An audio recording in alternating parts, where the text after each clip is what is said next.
Yeah, my name is Phil Compton. I'm here to teach financial modeling today, even though I'm going to talk a lot about starting a company and some of the things you face as founders, and even trying to mix in a little bit of humor to it. So, how many people have actually founded or started a company of some sort? Raise your hand. So 1, 2, 3, about 7 or 8, about 9 or 10. How many are thinking about it? So you're on the road, not quite there yet. Okay, so we've got probably about 10 that have taken action and 2 that are in the on-deck circle. So that's a good way to put it. All right, so I went to WVU, so I'm a mountaineer. I'm from south of the border, so if this was Pitt, I would be locked in a backyard brawl mentality, but instead CMU is neutral to WVU, so everything's good here. And the Big East dissolved. And the Big East dissolved, yeah, but we still live that. That's what I said. In fact, Pitt and West Virginia are playing again, I think, in 2022 and 23 in football. I'm a CPA, so I'm a career-long financial guy, an entrepreneur. I've started a couple of companies. I'm invested in 2 or 3 others, and I currently advise 2 or 3. So I've largely, even though I started out in a big public accounting firm, PricewaterhouseCoopers, and traveled, for Hines and Alcoa. I went to Canada, Mexico, Africa for 3 months for Alcoa. But for Alcoa and Hines, I traveled a lot for them and got exposed to a lot of things that you wouldn't in a startup of 10 people, let's say. But from then on, I kind of went smaller. Even though that first move to Black Box is not small, Black Box was about a $150 million company when I went there. Eventually generated revenues of $1 billion. They've since downturned quite a bit, but they still are on NASDAQ, even though they actually have recently been acquired. Been with a CMU startup called WiseWire. I'll talk about that more. Co-Manage was a developer of software for the telco industry. That was a big swath of my career. Netronome was a spinoff of 4 Systems, if you've ever heard of that old company from mostly, it was a bunch of CMU professors. Francois, Onat, Robert, and Eric. 4 Systems was the name of the company. Was sold to Marconi for $4.5 billion in the early 2000s, and really has been, I'm sorry to say, the only big tech exit that we've seen in Pittsburgh in my adult life. So one isn't very good, but it was a big one, and it spawned a lot of spin-out companies, and actually Co-Manage and Netronome were 2 of them. Malcovery was actually a cybersecurity company that, as a financial guy, I helped co-found in 2012. We sold it in 2015, and I'll talk more about that. When I went to Black Box, in 2 weeks, I literally was working on a complicated financial transaction called a leveraged buyout. And what we did is we meaning the management team of a company, bought ourselves away from or out of a public company. So we actually, instead of getting acquired, we actually de-acquired ourselves. We actually raised $120 million in debt from credit holders and spun the company out ourselves. We didn't change anywhere. We were sitting right there in Lawrence, in Bridgeville, Pittsburgh, but we were now an independent company. We borrowed $120 million at 14% interest. That's a big percentage point. In fact, 14% would be pretty unheard of today, but that was, the early 90s, and this was actually what you call junk bonds. So we actually issued junk bonds to credit holders through a couple of issuers that we used from New York. That ended up somewhat signaling the downturn of Black Box, and it never really fully recovered. In that, we had this crushing debt over top of our heads. It was at 14% interest rate. We had to make the interest payments. 0.14 times 120 million is a big amount to start paying on. And we rushed to go public. So we rushed to do an IPO, initial public offering. That actually was pulled the day before it was to go public. So I worked on that for 6 months, blood, sweat, and tears, all ready to get out on the dance floor, and on the edge of the dance floor it was canceled. It was canceled because Iraq invaded Kuwait and there was a war called Desert Storm in 1990. All IPOs were shut down the rest of the year, including, unfortunately, the one I worked on. So we actually spiraled into bankruptcy, believe it or not. This company that I joined that was generating all sorts of profit, EBITDA in the 30%, and that's extremely high. We had to take it through a bankruptcy, and I took it through a bankruptcy pretty much by myself because I had 5 CFO bosses at Black Box, and all 5 were quit or fired while I was there. So the bottom line is, my 5 years at Black Box, I didn't get an MBA, but I got an MBA from the School of Hard Knocks at Black Box. I guess that rhymes.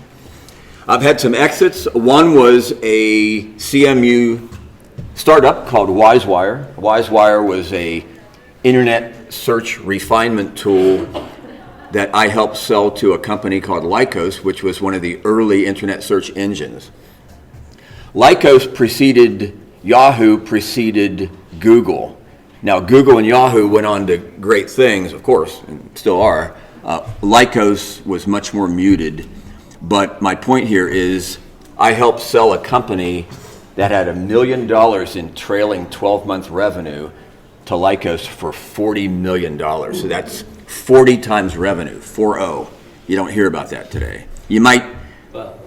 40 times earnings might be a possibility, but 40 times revenue is crazy. That was the tech bubble. That's what we were living in. Now, what's interesting here is WiseWire was formed by a CMU student, much like you guys. Lycos was founded by a CMU professor. I'll just use the example of a Dave Mulwiney. Imagine, and actually the student that started WiseWire was a student of the founder of Lycos, so he had him in class.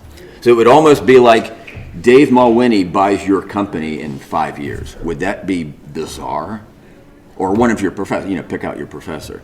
So that was really interesting. CMU's professor bought a CMU student's company. Might not have ever happened any other time except then. I helped sell our cybersecurity company to FishMe. It's now called Cofense.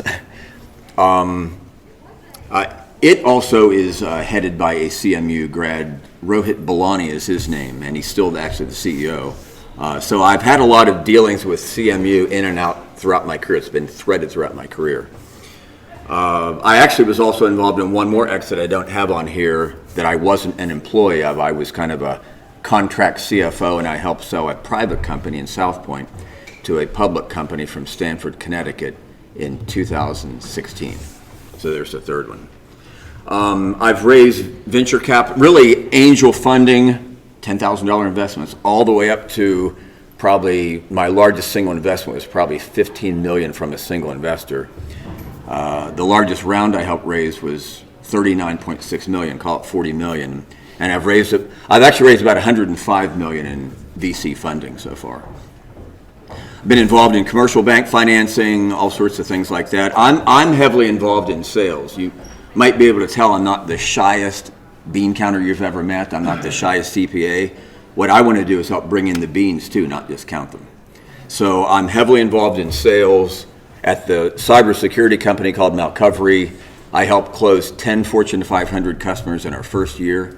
10 in 1 year, that's like one every 40 days. And that's pretty amazing. eBay, Facebook, LinkedIn, Dollar General, IBM, Visa, Walmart, and these are global companies that we got as a 7-person startup.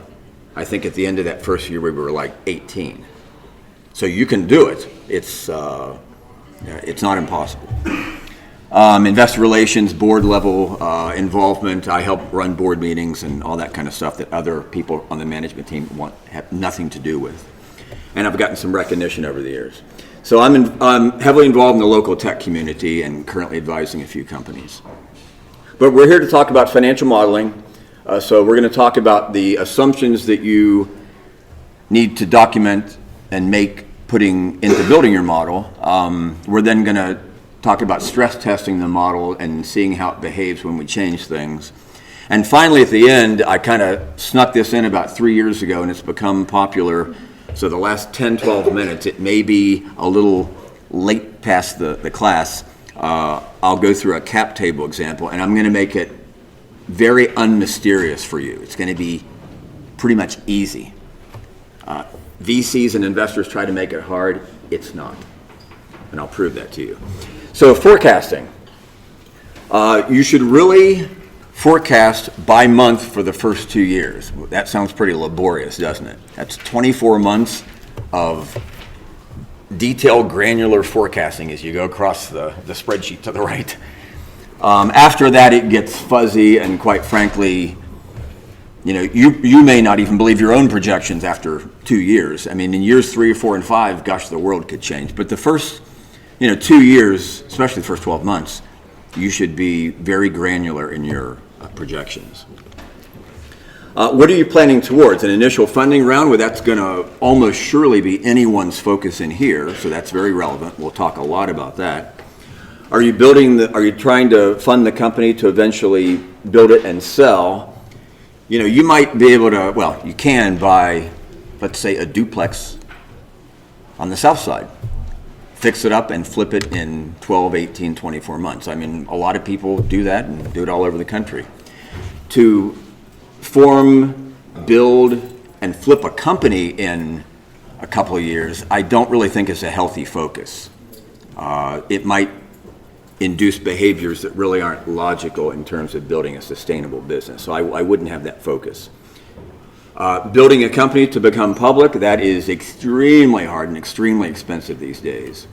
There's a couple of companies in Pittsburgh, I won't mention their names. They went public probably one about 10 years ago when they had 50 million in revenues, and they're still bouncing right around 50.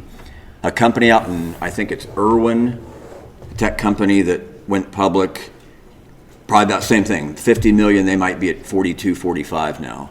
To be public, I would say right now, between the financial, accounting, SEC compliance, legal, investor relations team, that feels to me like about a $2 million team. If you're $50 million in revenues, that means 4% of every top line dollar is going to just maintaining being public. That doesn't work. These companies are struggling along, and they're really strangled by the cost and the regulations of being public too quick, too early. So really, you need to probably be about 100 million before you go public. Nothing any of us have to worry about for a while, right?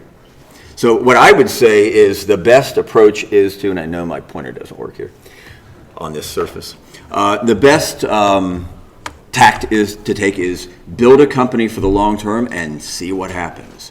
So if you're delivering a product or service that prospects want, and then eventually they become customers who actually pay for it, use it, derive benefits from it, buy more of it, renew the subscription, become a reference to other customers, become raving fans, and you eventually become book-wise and cash flow positive, you've built a company for the long term, and believe me, you'll have plenty of good options, because there aren't enough companies that just hit all 8 of those deliverables that I've talked about in 3 or 4 years. So you'll stand out just by virtue of, well, not by just virtue, but you'll stand out with that mentality and those results. But be realistic in the time it takes you to achieve your numbers. One thing I see a lot of entrepreneurs doing is, our first year we're going to have $60,000 in revenue. We're kind of stumble along, and really that actually might be a big first year. But $60,000 in revenue. Year 2 is going to be about $2 million. Oh, okay, 60,000 to 2 million. Year 3 is 10 million, of course. Whoa. Let's time out here. 60K to 2 million to 10 million in 3 years? I mean, Facebook and Google didn't do that. You go back in their early years, they didn't have that kind of growth. So just be careful about your excitement and your enthusiasm and your optimism, because you'll be viewed more credible if you appear to be more schooled and reasonable in your projections. I just happened to build you a model.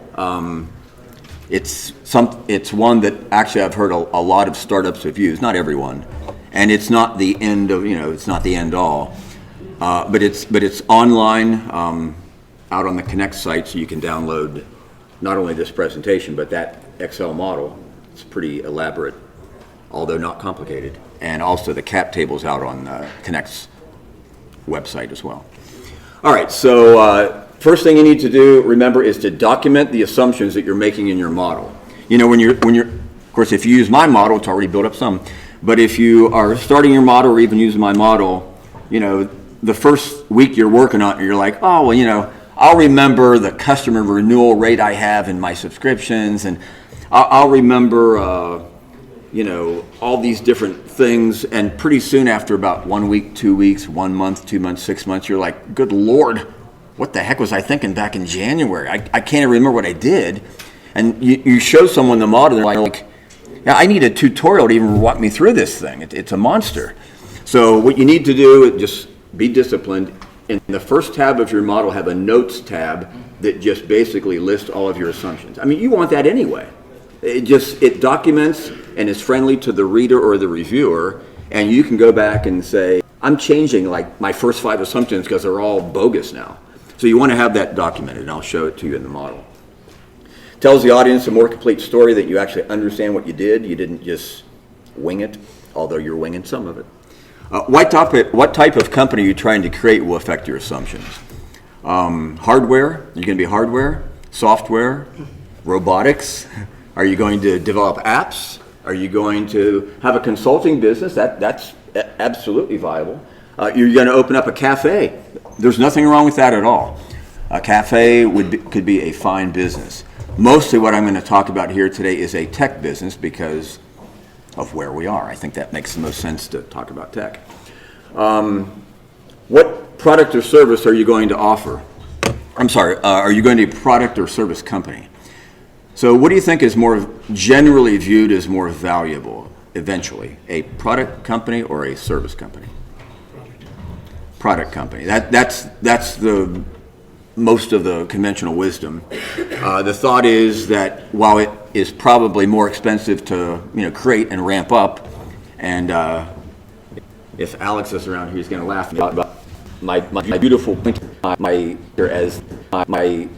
widget for the presentation here. Beautiful pointer from Logitech, which I really suggest, is going to be my theoretical product. We're going to talk about this as a product today.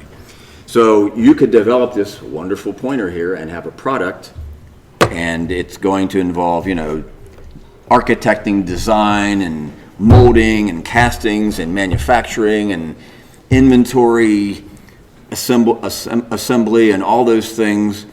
A lot of money sunk into, something tangible. But once you have that up and running, boy, the margins can really be pretty attractive if you have it appropriately priced and you've got your cost of goods sold under control. The margins can be pretty attractive over time. A service company, not to diminish it, because in fact I'm consulting right now, so I'm a service company myself right now. But you're really working an hour for an hour's pay. And how much can you really mark up your costs? I mean, you can't charge people $1,000 an hour, they're not going to work with you. You won't have any clients. So I would suggest, and even if you have a consulting practice, you're always kind of living and dying by the utilization of your staff, because otherwise you're paying people to sit there and watch TikTok videos. So it's hard to keep people busy. Even in a big public accounting firm, the utilization rate was always a hassle in terms of making sure all the staff were deployed and utilized at clients. Again, I'm not putting down a service company, but I think the conventional wisdom is a product company is more valuable over time. Both are viable. Are you going to build or buy this wonderful pointer? If you build it, lots of costs, time delays, quality control, warranty, repairs, all those kind of things. If you buy it, in other words, buy it and resell it, become a reseller, you take out the product risk a lot, almost all the way, assuming you're making good selections on your product offerings. But your margins aren't going to be near as high because there's someone else that's created the product, they're the main margin taker, if you will, and you're getting a slice of the pie for reselling it. Now, what some companies do, and I've been with a couple of companies, they become value-added resellers, or you'll hear the term VAR, value-added reseller. So you'll wrap services around those products you're selling. And that could be a more profitable business. But those two different, as a service company, you won't have any inventory. As a manufacturer reseller, you will have inventory. So those are big differences in a model. My model's mostly set up for software development, so I don't have inventory in there. Just so you know, I didn't want to confuse it for what I thought was the main user. Revenues. So what do you think would make more sense? Let's just say the first 24 months. What would make more sense as an approach to selling your product or service? You, your founders, your team, a couple of salespeople if you hire them, or quickly move over and engage partners to sell your product or service. What do you think is best in the short term? Channel partners. Why? With a direct sales staff, you have to incur the cost not only of the staff in terms of whatever their base salary is, but you also have commissions and you have systems that you need to implement in terms of getting those salespeople, like you said, utilized. Okay, that's actually a textbook answer and a great answer. I happen to disagree. And by the way, anyone who gets up here and talks about anything should always almost have a disclaimer, and that says, I'm going to express my opinions based on my experience through my lens today. That doesn't mean I'm always right, and that doesn't mean anyone's always right. So you could probably find out on the internet, 5 different angles on everything I'm going to say. I'm giving you the lens through hopefully a calm, mature, experienced financial guy, but you might get different points of view from other people. So I probably don't need to say that, but the speakers up here aren't invincible, and they aren't always right. I would suggest the direct sales approach because no one's a better subject matter expert of your product or service than you. No one knows your invention, your value that you can create, and every single nuance of it, all the building blocks than you. What you also want to do is hear why customers are saying yes, that's great, but you really want to hear why they're saying no too. Why are they saying, you're about 50% good on your features. I need this other 50% before someone like me, a Cisco, would buy it. So you're hearing the contentions, the gives and takes, the whys it's not quite ready yet reasons that a partner wouldn't even have time to get involved in that kind of stuff. So and you'd also learn the length of your sales cycle. Is it a 90-day sales cycle? Is it 6 months, or is it a freaking year? Do you have to be designed into a product? You know how hard it is to be designed into a product? You know what that even means? In other words, the processor that's going to go in this brand new 15-inch, I don't know if I got a 15-inch or a 16-inch MacBook here, they designed in all the parts. They didn't just do all that in 90 days. It probably took them 15, 18 months to design and create all the BOM, the bill of materials that went into this laptop. So if you have to get designed into something, you could have a 2-year sales cycle, sorry to tell you. And a lot of people in class won't tell you that, but that's very real. We developed chips. We designed chips at Netronome. You saw that name of the company I worked up there, Netronome Systems up in the North Hills. We were designed into Cisco chips for Cisco.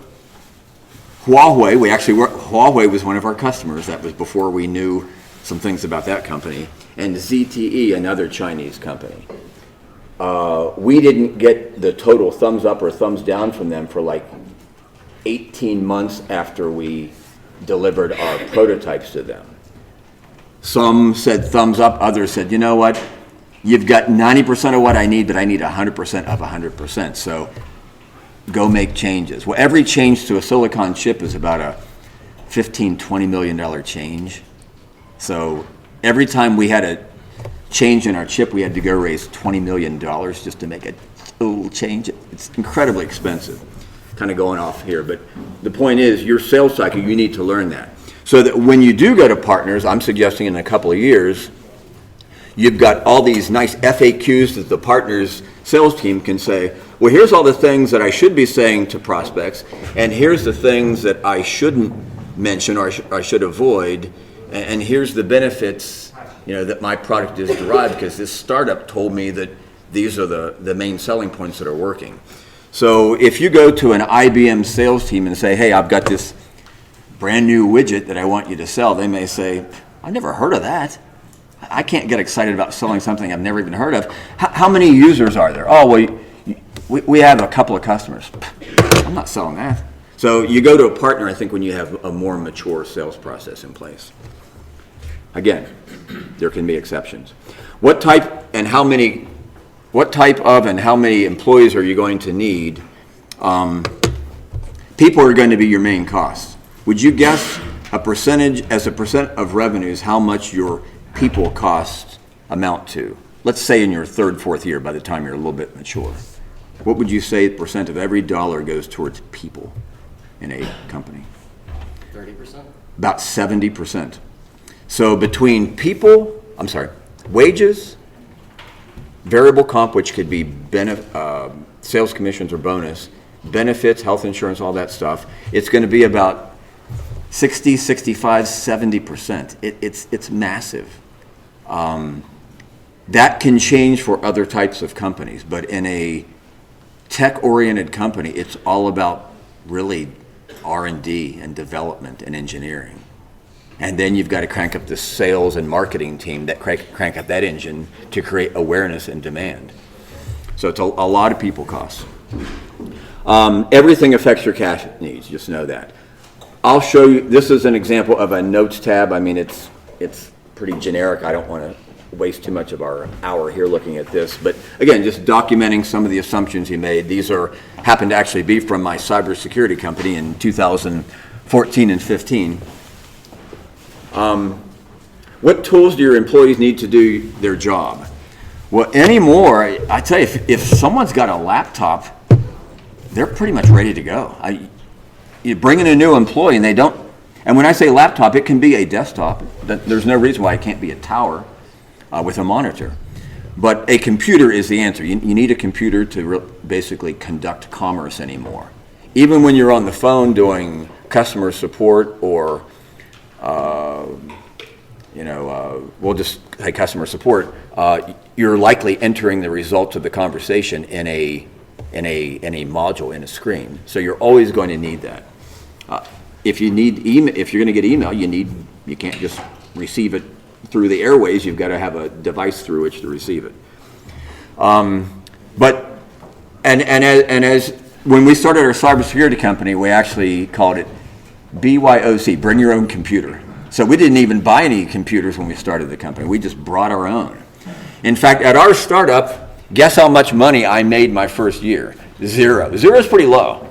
In fact, it cost me money to work at my own startup. I don't know if can you crawl below zero?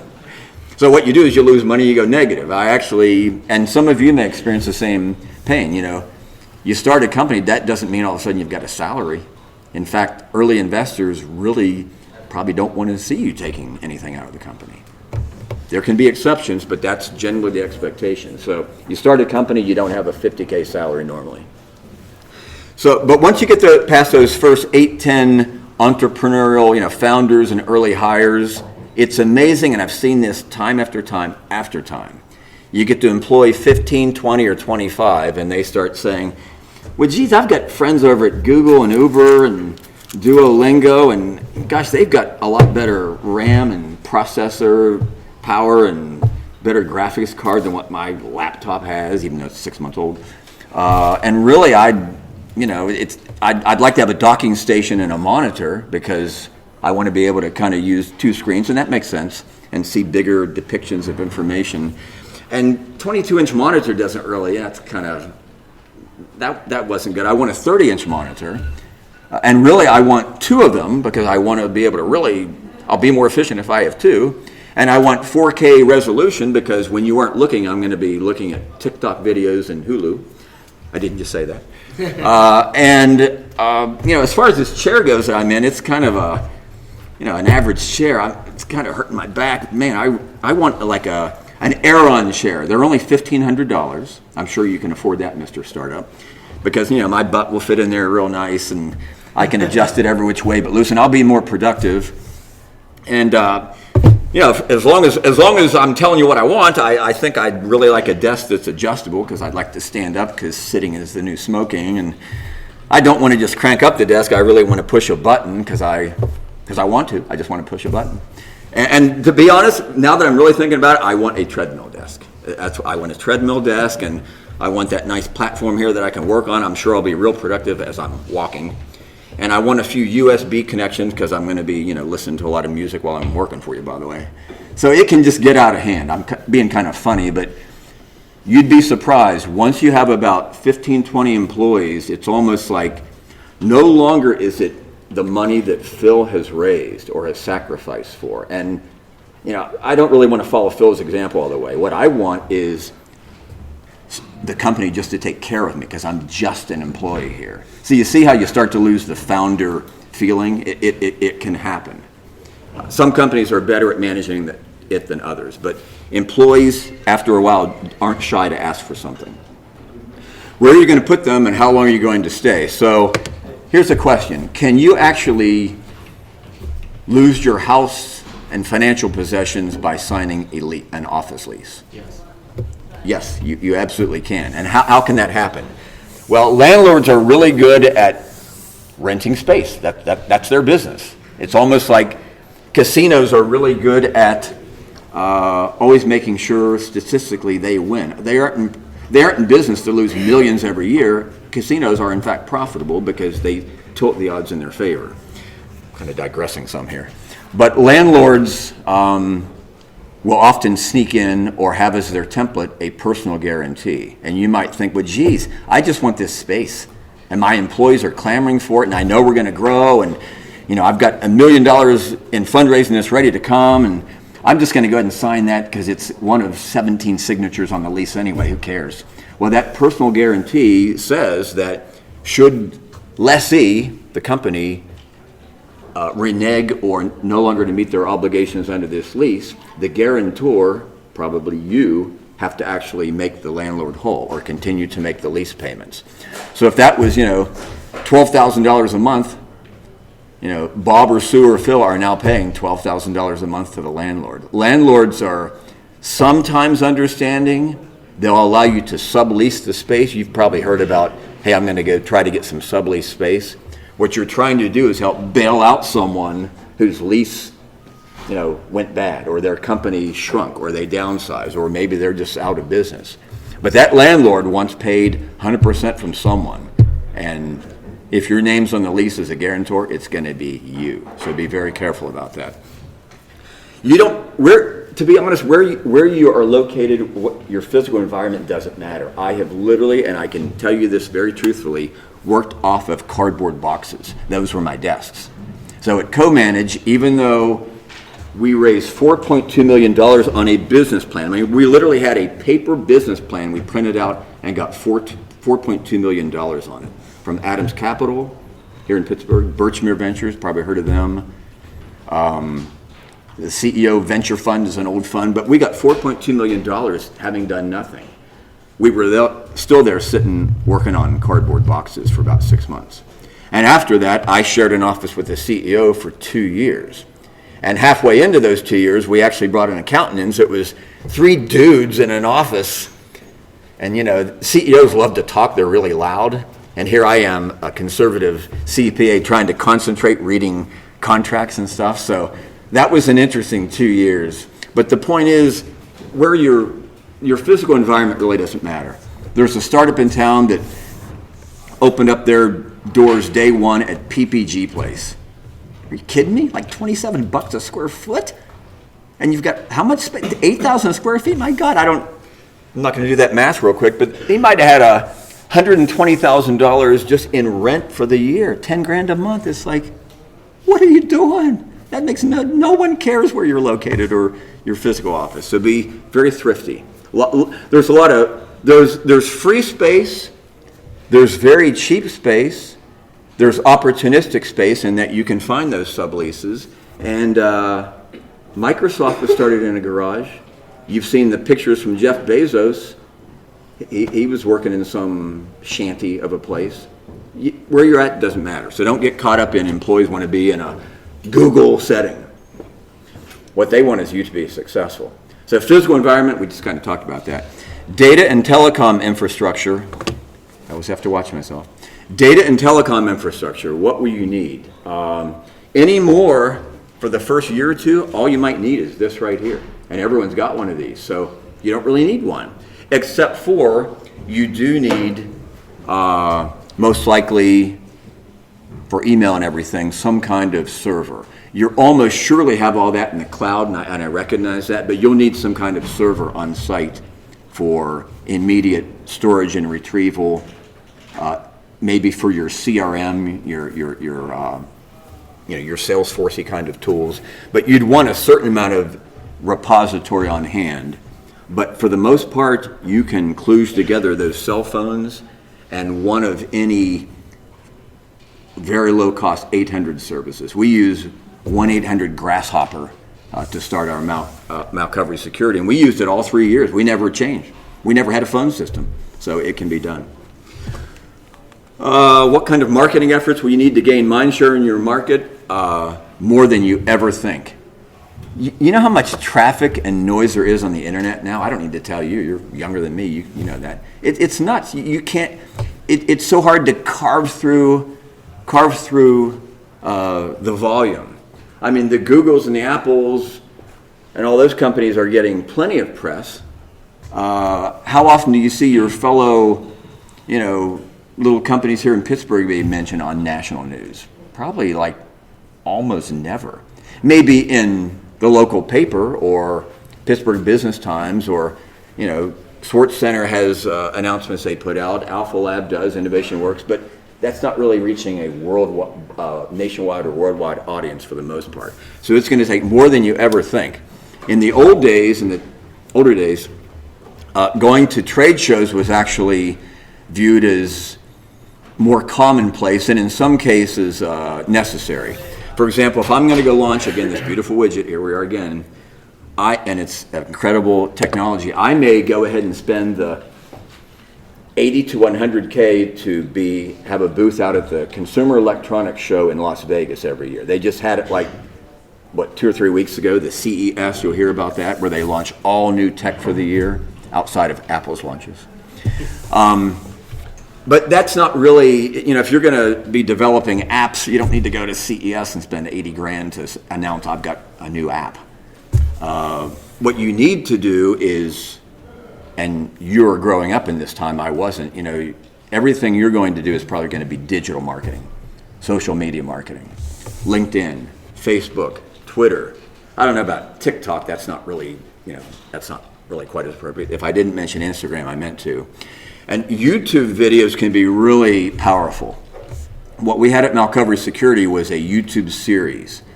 And, we had some scary, smart technical people. And once a week or so, we had one of them give about a 90-second to 120-second, 1.5 to 2 minutes, video message on a very specific subject. Might have been about email-based threats. That was what we specialized in. Phishing campaigns, malware attachments, spam attempts, DDoS, direct denial of service by cyber criminals. Just something that would be snippets of educational material about your industry. And then some of those can include, commercials on your product and everything. But like you'll see on LinkedIn, become a subject matter expert about something, and that's really what is now being called influencer. So you're viewed as a subject matter expert or an influential source on some kind of knowledge. Those are really effective, and post those all over the place, obviously YouTube, but also on your website, embed it in emails, whatever. Stretch your dollar. How much will your sales team need to travel? Do they even need to? It used to be, if you were going to sell this beautiful widget, you might actually have to travel to, Peoria, Illinois to meet with this potential customer to show them hands-on how this works. Anymore, you can do almost everything remotely. WebEx sessions, Zoom sessions, any one of probably 20 other video services that are out there. Webinars isn't quite maybe a sales tool, but it's a marketing tool. But the point is you can do a lot of that remotely now, and it's very accepted to conduct any kind of business remotely. That's not uncommon. Everything I've talked about the past 2 slides are big ticket items that affect your initial and ongoing cash needs. You're going to learn how to tell that person no when they ask for the treadmill desk. You don't need a treadmill desk. You don't need a $1,500 Aeron chair. And a lot of people, speaking of cash, say that cash is king. Well, I say cash is not only king, it's King Kong as I hit the desk. And you better believe if you're out of cash, you're out of luck. So cash is extremely important. I don't have to tell you that. Keep your model understandable and easy to update because you're going to need to update it an awful lot. And what I'm going to do is actually switch over to the model real fast, which I could spend an hour over on the model. We do not have that kind of time.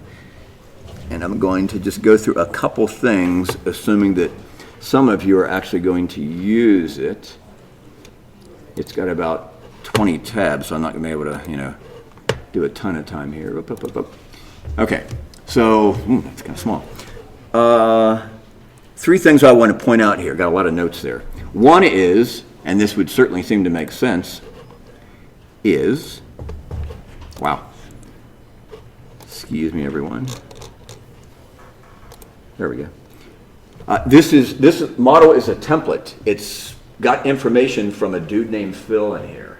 Please don't send the model not, only 10% change to someone because they're going to see notes in there and say, well, who the hell's this Phil guy? Is he your CFO? Is he on your team? It's like, oh, I forgot to take that out. So what you want to do is actually insert your own data. And you sure shouldn't accept my revenue projections. Or if you do, I'm actually smarter than I ever knew I was. If I know your revenue projection. So put your own information in. I shouldn't even have to say that, I hope. When you see a green cell, that green background with blue text in it, that green doesn't show up very well. That is actually an input cell in my model. So I may not have it in 1,000% of the places, but for the most part, when you see a green input cell, that means you can enter information and it just ripples through the model. You put in a new hire's start date and cost, ripples through the cost and into the P&L. You put in a new customer with a revenue and a start date, updates revenues, go into the P&L, updates everything. You buy a new widget that you're going to capitalize and expense depreciate over time, updates the model. So it's all set up that way. And when you see those cells, you'll know to enter something. Another thing is I did not put any funding in this model. What I did is I showed you your raw cash usage, your raw cash need on the cash flow statement. And I'm going to show you that here in a second. So you'll, of course, want to put funding in unless you just want to never raise money and spend money you don't even have. That's called a theoretical business. It's not even a real business. So we're going to look real quick at the employee input tab. And up at the top here, can you see that? Boy, I have to magnify a lot. So we've got CEO, or whatever you want to call yourself. Start date of January 1st, 2020. Congratulations, you've been with the company for 29 days, I think. Your beginning salary is $80K. That probably won't happen, by the way. But my point is, when you change this, let's say, March or April.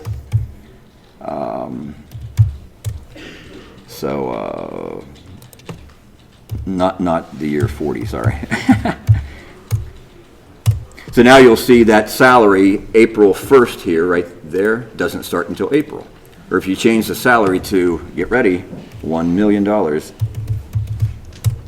you'll see the amount changes. Of course, those aren't going to be real, but the point is I'm just showing you that the model is already set up to just enter your employee's name, title, department, start date. You're all ready to go. The model's already built. And I've got this for 24 months going out to the right. Phil, I got a question. Yeah, sure. So how do you reconcile these projections with your, so like if these are pro forma projections, how would you reconcile this with the actual books that you have? Like let's say you're using QuickBooks or something like that. Would you use this as like a reference, or would you eventually start adding like employee IDs and things on there to actually track? You know what you could do? You could actually, if you've ever, and I don't want to get into accounting too much, and I do have to watch my time, but if you wanted to actually, you could probably use, this is all your operating expenses, you could probably literally use these as what are called your chart of accounts. In other words, if you've ever worked in QuickBooks, you have to, they usually come with a template chart of accounts for a manufacturer, a cafe like I talked about, a consulting company. So they have a lot of templates. You could almost literally import these or map these into QuickBooks, and that can be your general ledger. So that when you go to populate your QuickBooks or whatever it is with a budget, you can literally port these over to QuickBooks. Okay. QuickBooks and Excel have all sorts of APIs, as do FreshBooks and other things that could really port right from an Excel spreadsheet. It might take just a categorization versus actual specific employee monitoring of like cost per employee. It's more well, now you're talking about some KPIs, which I don't have that, but on the front of the probably at the front of this model would be the logical place for it, and that is my company specific KPIs: revenue per employee, net income per employee, month over month recurring revenue growth, MRR, all sorts of things, days sales outstanding, how long it takes to get paid. So you could have KPIs that you put to the front of this model. But this actually could almost surely be mapped to a GL. In fact, I worked in, what was it? Great Plains way back when, and this was pretty much our chart of accounts from there. So this could be very friendly to that. Another thing I want to show is revenue. So revenue is the most important tab. It's not near as hard to project expenses like a salary. If you know what a salary is, you divide by 12 and you've got your monthly expenses. And if you've got benefits of 22%, it's times 0.22. But revenues are going to be very specific. Everyone in here is going to have pretty much a different revenue model. What this is, this tab is kind of complicated here. Hey, Dave. It's got a section at the top called bookings. So bookings are when a contract is signed and you've heard book the order. So it becomes a booking. That's not revenue yet. That's not generally accepted accounting principle or GAAP revenue yet, but it is a booking. You've actually closed business is another way to say it. So this top section is actually a whole template for bookings. In fact, if you look down here, I've actually got right now 87 rows for you. That ought to last you for a while.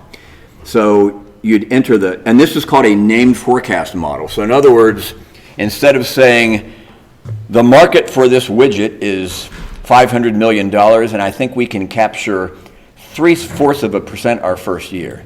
You know what Mark Cuban would say to you on Shark Tank if you said that? That doesn't work. That's not the way to forecast. What you should be doing is using a named forecast. I have the word named over there somewhere, right up here at the top. And that is, you're not going to know all of your customers for year 1, 2, 3, of course not. But the next maybe 6 months, whenever you finally start selling. You may not start selling until your 15th month of your company, or your 6th month, or your 20th month. But let's just, for giggles, say that you start selling right out of the chute. You want to list those customers' names and the product right here that they're purchasing and the date you're going to close the deal and the value of it so that it populates all these booking cells. And I have formulas written so that they all convert into revenue cells based on the term of recognition. Well, what the heck does that mean? If you're selling software by subscription, SaaS, software as a service, you get a booking, an order of what, $40,000 right here? But $40,000 divided by 12, is that 36, 33? Wow, I don't know if that's right or not. What was it? Oh, 33, yeah, so right down here you can see that based on that $40,000 sell up there, you're gonna, I can't walk far away because of this recording. If you look, this is the revenue section down in row 100. It starts to spread those $40,000 $3,300 a month for 12 months. And if the model assumes it renews, then it just keeps going $3,300, forever. Or you could have a factor in your model that says every year we're going to have 5% price increases, so that 3333 is now times 0.105, and that's your new revenue. But the model's set up really for a SaaS business. Top section bookings, bottom section revenue recognition. So I've taken a lot of that pain out for you based on these revenue terms right here. And I know I'm going fast, and I know anyone that builds a model understands it way more than anyone sitting listening to it. But once you'd have a chance to look at this, you'll see it's got some pretty neat features in it. Let's go real fast here. It's 1:20.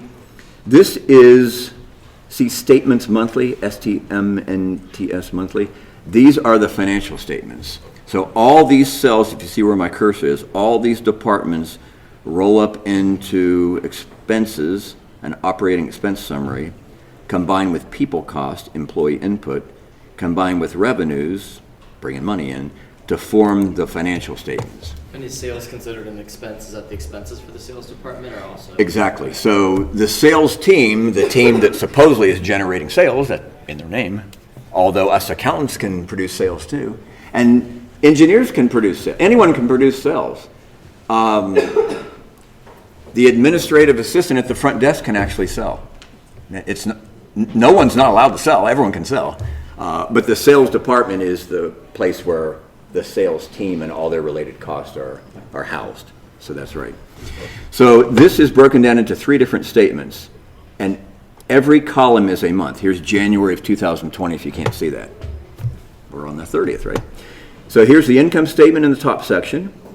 Has all the revenue, costs, and all that stuff. A few rows down, here's the balance sheet, and I have them all formulaically built. Then a few months down from that is the third financial statement called the cash flow. Have all that formulaically built. So I've done a lot of this lifting and hard work. You get down to row 151, and I don't know if we can see that. Let me make this bigger. It seems like I can't have any of these big enough. Geez, you ever notice when technology does exactly what you tell it to do? Yeah, so I'm hitting the wrong darn button there, yeah. All right, so can you see that now? What you're seeing in that green row right there is a lot of red. So that's the cash balance. You see cash at end of period? That's because there's no fundraising in the model. I mean, all you're going to do is just continue to lose. Well, you can't run a business on monopoly money, on pretend money. So what I have down here is a section. You see this? Supporting schedules that populate cells in the above financial statements. Oh, that's interesting. And right here I have your initial funding round. I have it highlighted in yellow because you can put whatever you want in here, but I basically said I'm going to raise some convertible notes of some amount at, I think, 6% at some point. So you've got to fill in this information, but I'm going to do it for you here.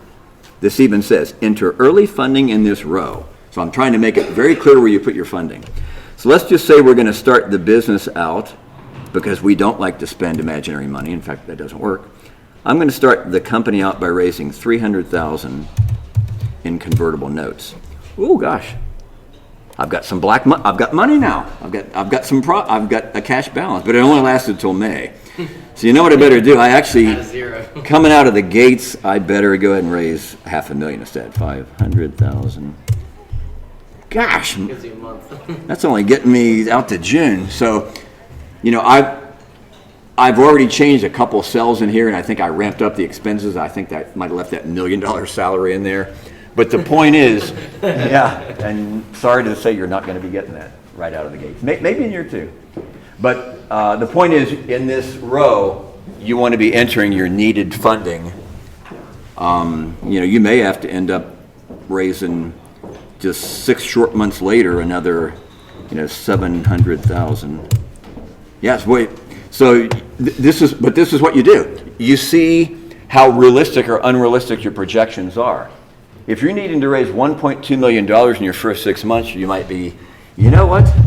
All those expensive hires I have in my model, I think I better rethink this because I'm not going to be raising $1.2 million in my first 6 months. So this row is left blank again so that it shows the raw cash need. That's how I wanted to leave it with you guys. Let's switch back. And I think what I'm going to do is kind of quickly go through the rest of this. Not going to work right there. Oh, I'm sorry. I'm not seeing the same thing on my screen as I'm seeing here. So what you want to do is, and I built a model like this, you've got all sorts of tabs for headcount, departmental expenses, or what are called operating expenses.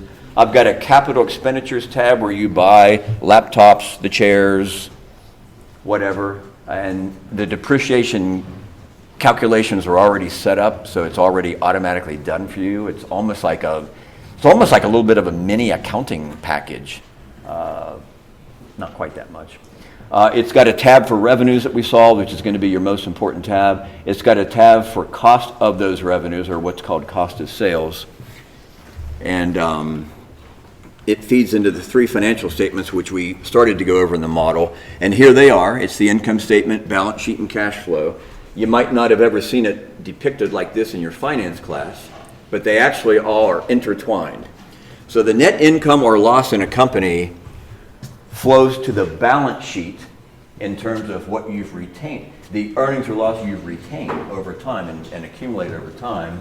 That also is the beginning calculation to convert your book-based or accrual-based income statement to your cash balance.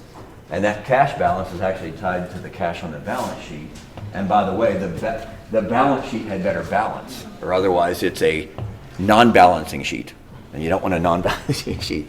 In the model, I have a cell that has assets minus liabilities, so you'll be able to see real clearly if you're out of balance for some reason. I'm going to skip that, and I think based on time, it's 1:27. A lot of this is just pretty common sense kind of stuff. I mean, be careful, be realistic. A couple of things I wanted to go over here real quick at the expense of the cap table. Burn rate. So the burn rate of your company is basically all the cash you're burning on a net basis in the month. It can be gross or net, but what the heck does that mean? Gross would mean all of the cost of your all the cost of product or service for the month, plus all of your departmental expenses, space, legal, accounting, marketing programs, sales trips, travel, benefits, anything that's an expense, plus capital expenditures. In other words, you have to put out cash to buy these beautiful widgets, plus any current debt obligations you might have. It's unusual you would have debt in your early days, but you may actually issue convertible notes that have a monthly interest payment feature. I would tell you right now, don't sign that agreement, but if you're forced to, you may actually have monthly interest payments. No one ever talks about that, but convertible notes 1,000% have an interest rate on it. It's just they defer it to convert into equity later. And a lot of notes, though, you have to actually pay it every month. What's the runway? The runway is simply my cash on hand, $1 million, divided by my burn each rate. Let's say it's $100,000. Well, $1 million divided by $100,000, that's 10. You've got 10 months of cash. That doesn't sound too warm and fuzzy. If you can reduce your expenses to $50,000, or if your expenses are $50,000, 1 million divided by 50,000 is 20 months. Well, that's a lot more comfortable. Your initial fundraise should generally be pegged to last about 12 to 15 months. And that can change, and you may take it in what are called tranches. You may take it in milestone-based investments, such as Innovation Works will tend to do that sometimes. Angel capital groups will do that. Venture capital groups will do that sometimes. And when I said gross burn rate, that's all of your expenses. Net would be my revenues, the cash collections I'm bringing in minus my expenses, because you don't not count cash coming in. It's just in your early days, there's a lot more focus on gross cash burn because you're not bringing in a lot of cash. EBITDA. EBITDA is also known as income from operations. And what does that mean? It means the income from normal operations not taking into account things that really you can't control during that operating period. Like it or not, you can't control the tax code. None of us have that power. Interest, once you sign that note agreement or have bank debt, you can't just say, well, you know what? I just decided I didn't want to pay interest this month. Or I'm going to pay 50% just because it's January. You can't do that.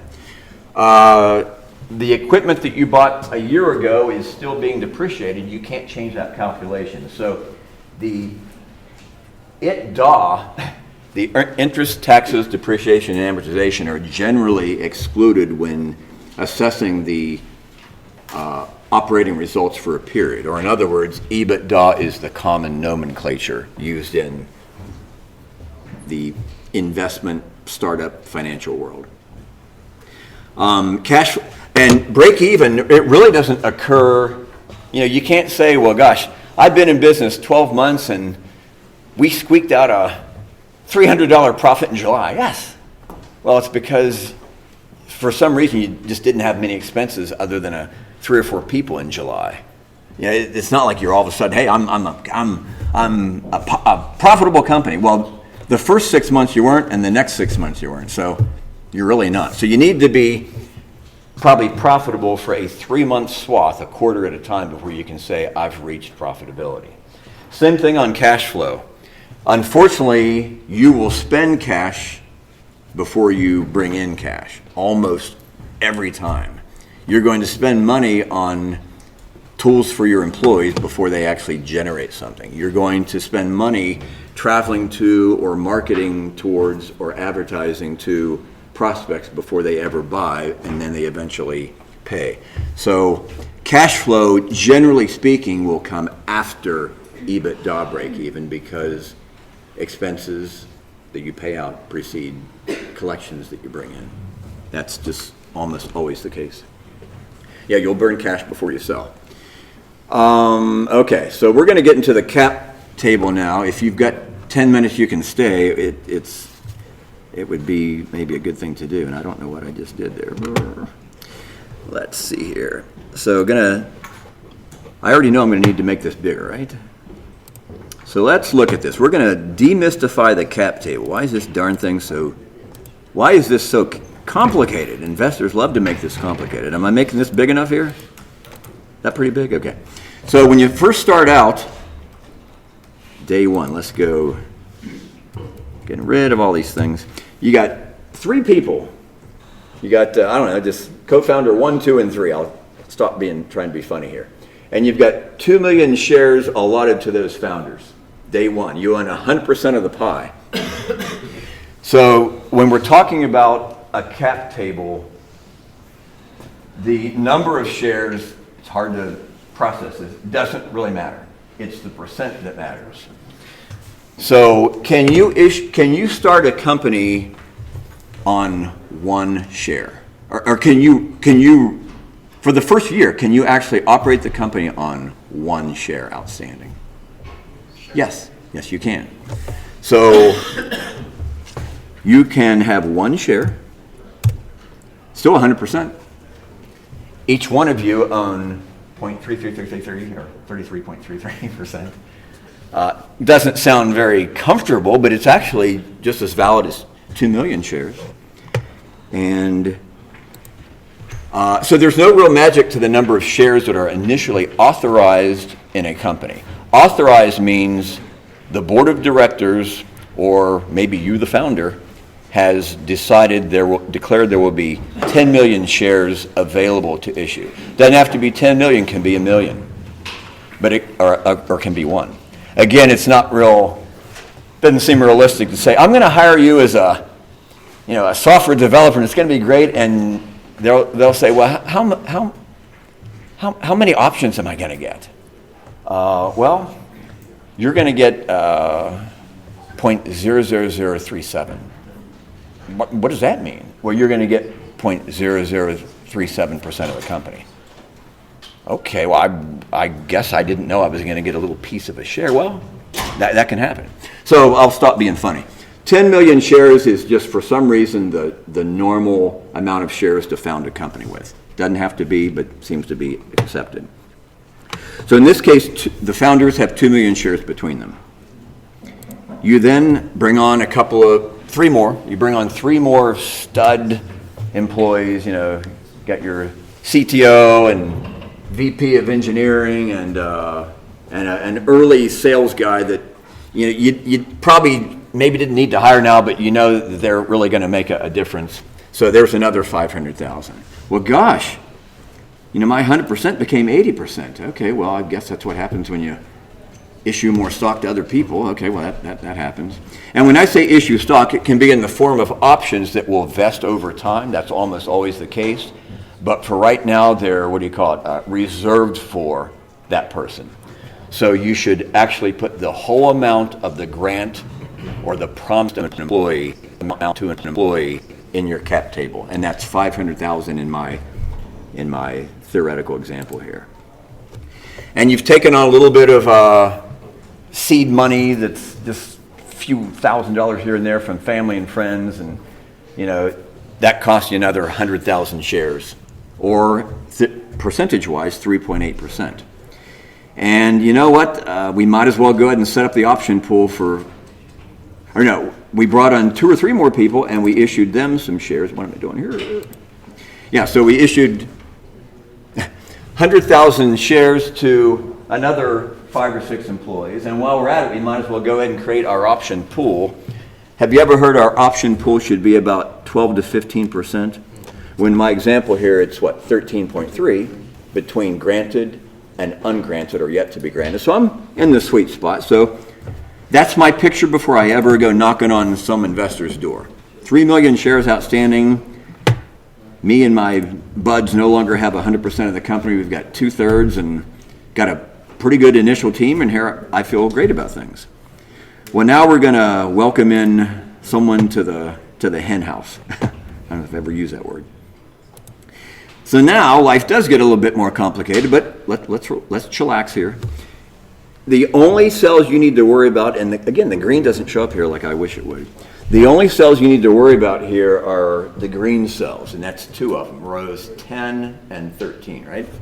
You see the green in column C, the 3 million and the 500,000. Those are the 2 cells that are variable. The others are all fixed, and I'll show that to you in a minute. There's a number of shares outstanding before you raise any money. That 3 million comes from this cell. Right there, see it? The pre-money valuation, or the value you can put a value on your company before you engage with investors, but it is negotiable. You can't just declare it, but you also shouldn't allow an investor to just declare it either. It's really a negotiated amount, and we're going to talk more about that. In this case, we're just going to say 3 million because it's easy math. So the value of a share before we bring in their money is $1. It's a value of $3 million divided by 3 million shares. If it was 2 million, it would be 67 cents a share. 2 divided by 3. That's pretty easy to understand. We're going to raise $500,000 because we went through that wonderful model, and we just decided we're going to raise $500,000 at first, and we cut some expenses and everything. That actually lasted us the year that Phil said we should, get out of this, 12 to 15 months. So we're going to raise $500,000. So that means that that new investor or group is going to get 750,000 shares. Well, how's that calculated? It's the amount of money brought in, 500,000 divided by the price per share. 500,000 divided by 0.67 equals 750. Or 500,000 is 2/3 of 750. So again, these white cells you don't have to change. You just change the green cells. And that got them 20%. It got them 20% because it's 750,000 of shares they got divided by the new total of 3,750,000 shares. Or over here, make these smaller. Make this smaller. You see this cap table to the right. That 3,750,000 equals the 3,750,000 here. And the 750,000 shares they got or they bought is right here. That got them 20%. That's right here. So now you're looking and you're saying, well, geez, my founders and I are only hanging on to 53% of the company. It's higher than 50, but I kind of hate having a 5 in front of that number is kind of doesn't feel great, because I know I'm going to need to raise another 2 or 3 rounds. Well, you just have to start getting over that some. There aren't that many founders of successful companies, and when I say successful, growing, closing business, and attracting money. You're not successful if you don't attract money, unless you want to be a lifestyle business or a hobby style kind of business. Or you may be the rare example where you didn't need any funding. And all I can say is, wow, congratulations. You would be a rarity. You'd be an exception. And I hope everyone in here doesn't need to raise any money, but the majority of you will. So that you just have to kind of start getting over that some. A founder, I'm not going to remember my numbers like I probably should, but a founder that's been through up to a Series C typically is in the mid-teens of ownership. Now, if there's 2 or 3 founders, that may affect that number some. But the founder or 2 or 3 founders is usually left to, low to mid-teens. So this fantasy of I've got to maintain control, that's great if you are profitable enough to maintain that, and you don't need to raise any more money to also retain that. But you just have to kind of get over that. But let's assume you are concerned about that. We can go and say, you know what, we're a $3 million pre-money, by God, and that keeps me at 57%. I feel good about that. Another way you should view that is you and your management team and your friends and family are really kind of a team, and I hope you hired a management team that is very loyal and of like-mindedness to you. So, that's 74%. I mean, what do you want? That's a lot of control. Surely your family and friends are going to vote with you on any subjects of importance. So you just don't focus on your row only, if you will. So we've got them up to 3 million, and they may say, well, geez, I want to see some comparables that, why should we be giving you a $3 million pre-money evaluation? Well, that's when you defend and talk about the value of your invention or of your product or of your team or of the emerging new disruptive force you're going to be in the marketplace, and you dig in your heels and you stand by that. Because there may not be any, 3 examples out there to point to. Plus, if you're a social media company, you try to compare yourselves to Google and Instagram and whatever in the early days, I'm sure that they said they were different from everyone too. So, and in their early days, they weren't killing it from day one either. So it's not like they were coming out of the gates, producing millions of dollars a year. So you try to negotiate the best you can. Investors will tend to try to be quantitative. It's your goal to be a bit more on the qualitative side. Sell the value of your product or service, which is an intangible expression of the value, and the fact that your team is going to be very capital efficient and effective in getting this company up and making some good things happen. You could also change the amount of money that you're raising. Raising less dilutes you less. I can't imagine doing this, but 300,000. Watch that 57%. Now it's 60%. Great. Too bad you only have money for 4 months. So you've got to raise it's really a balance. It's those two cells. Pre-money valuation, negotiate like there's no tomorrow, amount of money they're going to bring in. I love, how many people here watch Shark Tank? Oh my God, everyone should be watching Shark Tank. It's great. Because you even see, and it's funny, it's for TV, it's made for TV, it's entertainment, but there's really a lot to learn on that show. In that, you see the gives and takes of the valuation and the percent and the money that they're trying to get from the sharks and the percentage. So really, what are they focusing on there the most? How much of the company is my money going to buy? It's almost the same thing as really going through a cap table exercise on Shark Tank. And it could even pay dividends to watch some of those episodes and see how the founders maneuver through some of those conversations and getting kind of beat up by the sharks.